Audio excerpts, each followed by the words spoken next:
Welcome to the What's Happening Birmingham video podcast.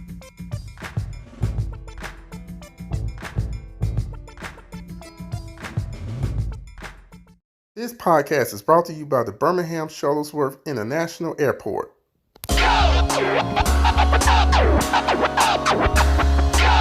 We'll be gone, but never too long. See the cloud when the stars getting involved. Sunshine, crunch time. Are we alright? Yeah, for fun and time. We're ready to go. Bring your ticket to the counter, cause the friendly sky's built for the soul. Warm breezes in the sun sky, sight to behold. We can step into the future destination we roam. And we're ready to go. It's time to fly, Birmingham. Hello everyone, this is Jarvis S. Scott with What's Happening Birmingham today. I have the honor and pleasure, but first let me tell you one minute. I'm at the Birmingham Shuttlesworth International Airport. So you all, this is a particular, backdrop that we're going to be for the next couple of podcast episodes. And I wanted to bring on the chairman of the Birmingham Airport Authority, Mr. David Jeremy. Sir, thanks for coming on today. Yeah, no, Jarvis, thanks for having me. I'm excited to be here with you today. You've got a great podcast I've been following for a long time. And so when we talked about putting it together, I was really excited to have the opportunity to do it with you. Great. So, as you all know that, unless we all been sleeping on a rock for the last year and a half, how about COVID-19, no other place that COVID-19 affected in any industry was the airline industry, and particularly our nation's airports. So I was so happy to get Chairman Jeremy on and kind of talk about, where has the Birmingham Shuttlesworth International Airport has, kind of narrowed and adjusted during this pandemic. So first off, a little background information about yourself and your role on the board, things like that. Yeah, so Birmingham native, grew up in Birmingham. I'm proud to say I'm a Birmingham public school graduate, and so grew up in city schools, and then still have a career in financial services, and got appointed to the board in 2018 and became chairman in 2019. And so this is my second year serving as chairman. Okay, so tell people about the Birmingham Airport Authority, what you all role and position, managing, the airport. Yeah. So the authority has a 7-member board, all appointed by the city. And then we have a management team with the CEO, an executive team under him. So that's kind of the structure of the airport. I don't know if you want to talk about COVID or go into we're going to that. Yeah. So let's go back in time. I hate to say go back in time, but I feel like we kind of still living in the present now. Yeah. March 2020. Yeah.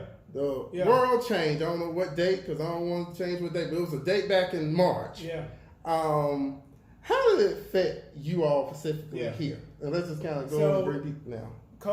COVID really dropped a bomb on the airport. Okay. I mean, it was a significant hit to us. What I'll say is, we had the 2008-2009 crisis, and so the airport industry kind of went through that, right? And so once they came out of that, the industry really prepared itself financially to the event another crisis came. And so when we started COVID, from a financial perspective, we already had a year and a half cash reserves in the bank, and so financially we were prepared to weather the storm. Activity dropped, Jarvis, from 100% to 5%. Oh, wow! In a matter of months, and so we're effectively closed. Very very little activity coming through here. But again, we had the financial resources to kind of be prepared to weather the storm. And so since then, we've recovered to about 65%, 70% of our previous activity. And so we're starting to recover a good bit, but it was tough times there. I'm very proud to say during those times, we did a couple things to restructure our debt to secure us financially. And I'm very proud to say we did not lay off one employee because of our financial preparedness. We didn't lay off one employee during the COVID time. So we're very proud of that. Okay, and then I think too for the viewers, because sometimes questions come and people kind of watch a question. When people mean international airport, what does that mean than the other different airports? Yes. What that means is you have international capability. Okay. And so because of our size, we don't have a lot of international flights today, we're working on that and working towards that. But that just means you have international capability, have the ability to land international flights to the extent you begin to take on some of that business. Okay, so now still in COVID-19. So what new safety procedures you all had to put in place or kind of get people back adjusted to flying again? Yeah, so I think safety is obviously key and important to giving people a comfort level to come back through the airport. And so the TSA has their own requirements around safety, and then we have add-ons attached with that. So obviously the social distancing, mask, hand sanitation stations around the bathrooms throughout the airport. We try to do better about getting people in and out. On the food service, having packaged foods ready to go. And so those are some of the key things we've done to ensure a more safer flight for the people that come to the airport. Has it changed times as far as, and we'll get into when we get to tour, as far as like people arriving at the airport longer times or about the same amount of time? It's the fastest time to come to the airport because activity is down. Okay. And then we're more focused on moving people through faster to kind of minimize the COVID risk. And so you can get through our airport probably 30 minutes. You can park and get through security and onto your flight in probably a 30-minute time. So it's a really good time in terms of speed to come to the airport. Okay, so let's talk ridership. So, I'm going to break it down 2 categories, personal and business. Yep. So on the personal side, how is the personal ridership returned here? Yeah, so I would say that's where we've seen most of the activity is on the leisure travel is what we call it. The business travel really hasn't recovered yet. And I think a lot of that, the businesses haven't returned to office yet fully. But then also people have realized, I can do that business meeting virtually. So I really need to travel. And so business travel has not recovered, but we're thinking long term how much of that will actually come back, because I think a lot of people will do less business travel in general because they can do those meetings virtually.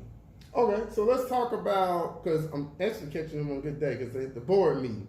I looked at your 2020 annual report. Can you kind of talk the little numbers there? Yeah. And I know you're still working on the 2021 one. Yeah, so, and we talked about that some. So in terms of our financial position, we're about 45 to 50 million annual budget, 140 to 160 employees.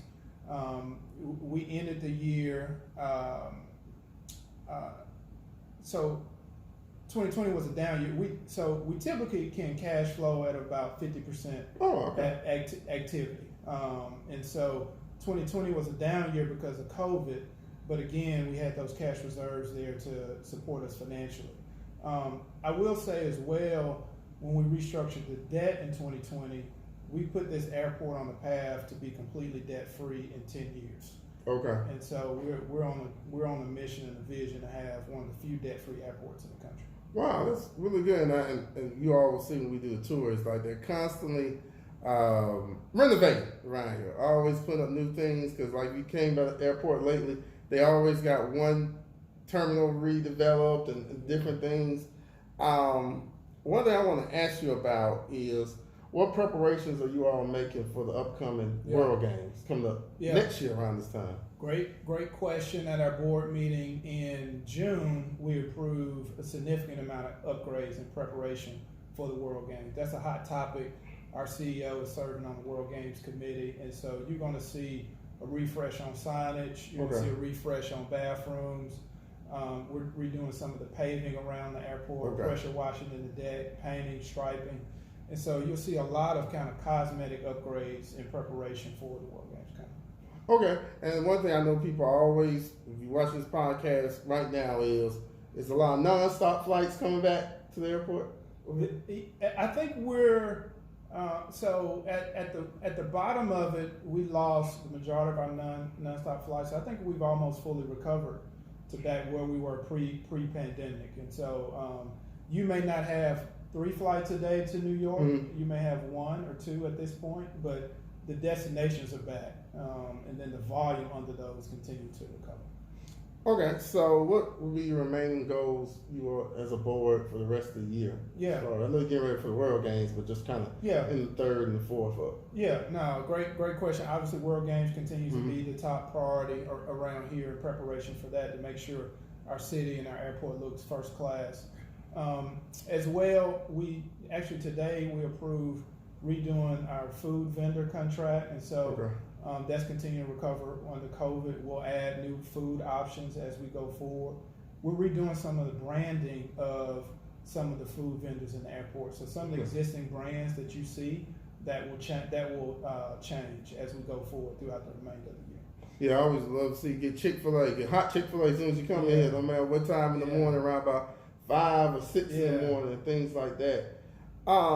Anything, of course, maybe on future segments, but anything we kind of like didn't cover today that you want people kind of know, like in the midst of, I always like to say we're still kind of adjusting to like a new normal around here.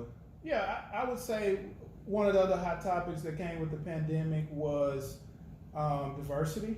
Okay. And how you support diverse communities. And I would say that's a priority for this airport. We're building a robust pipeline of diverse talent that can serve the Birmingham Airport, but people that can go be high-level talent at any airport in the country. And so we're not doing reports about it or talking about it, we're living it.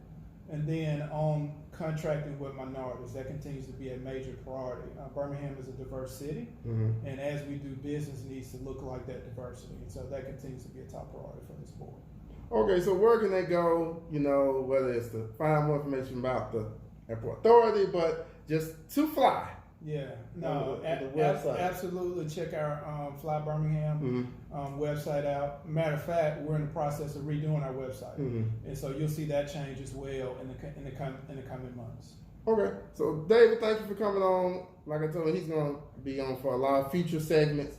We're actually going to do another segment that we're going to go around the airport and kind of check out all the new renovations. So y'all please check it out. David, thank you for coming on. Looking forward for future segments, so get used to seeing this person's face.